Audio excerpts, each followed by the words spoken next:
सुबह से ही मेरा काला भालू कहीं घुमाकर लाने की जिद कर रहा था, तो मैंने बोला ठीक है। ये सुनकर वो बहुत खुश हो गया और खुशी से झूमने लगा। फिर हम दोनों ने घूमने जाने की तैयारी शुरू कर दी और मैंने अपनी गाड़ी को ले चलने से पहले साफ किया, जिसमें डफी ने भी मेरा हौसला बढ़ाया। फिर रास्ते में हमने अंताक्षरी खेली, लेकिन सारे गाने अकेले डफी ने ही गाए, वो भी अपनी ऊंची आवाज में। और इसका एक फायदा भी रहा, रास्ते में मुझे कहीं भी हॉर्न नहीं बजाना पड़ा। हमारे तानसेन की आवाज सुनकर लोग खुद ब खुद साइड दे रहे थे। लोगों के बीच इतनी इज्जत है इसकी, ये मुझे आज ही पता चला। रास्ते के सुंदर नज़ारे और डफी की फुल बेस वाले गानों को मैं और मेरी प्यारी भांजी एंजॉय कर रहे थे।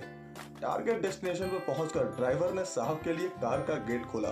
साहब भी उछलकर चल दिए।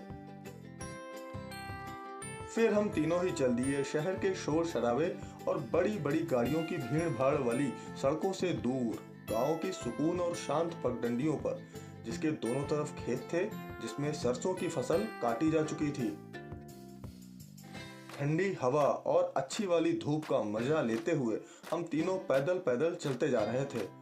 लेकिन इसी सब के बीच डफी ने अपने अंदर भरे पानी को बाहर निकालकर प्रकृति संरक्षण में अपना योगदान भी दिया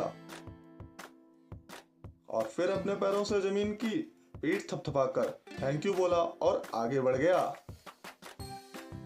अब डफी कुछ हल्का महसूस कर रहा था, इसलिए ठुमक ठुमक कर हम दोनों से आगे आगे चल रहा था। हम दोनों भी उसके पीछा करते हुए आगे बढ़ते जा रहे थे। कुछ देर तक घूमने के बाद हमने वापस लौटने का फैसला लिया, क्योंकि धूप भी तेज होती जा रही थी और हम सबको घर भी समय से पहुंचना था।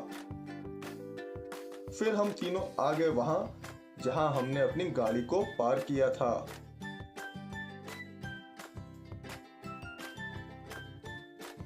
हम तीनों गाड़ी में बैठने ही वाले थे कि वहां डफी का सौतेला भाई आ गया और भौंक भौंक कर अपने घर बुलाने लगा चाय पीने के लिए। आज हमारा व्रत है, ये बोलकर हम सबने उसको मना कर दिया।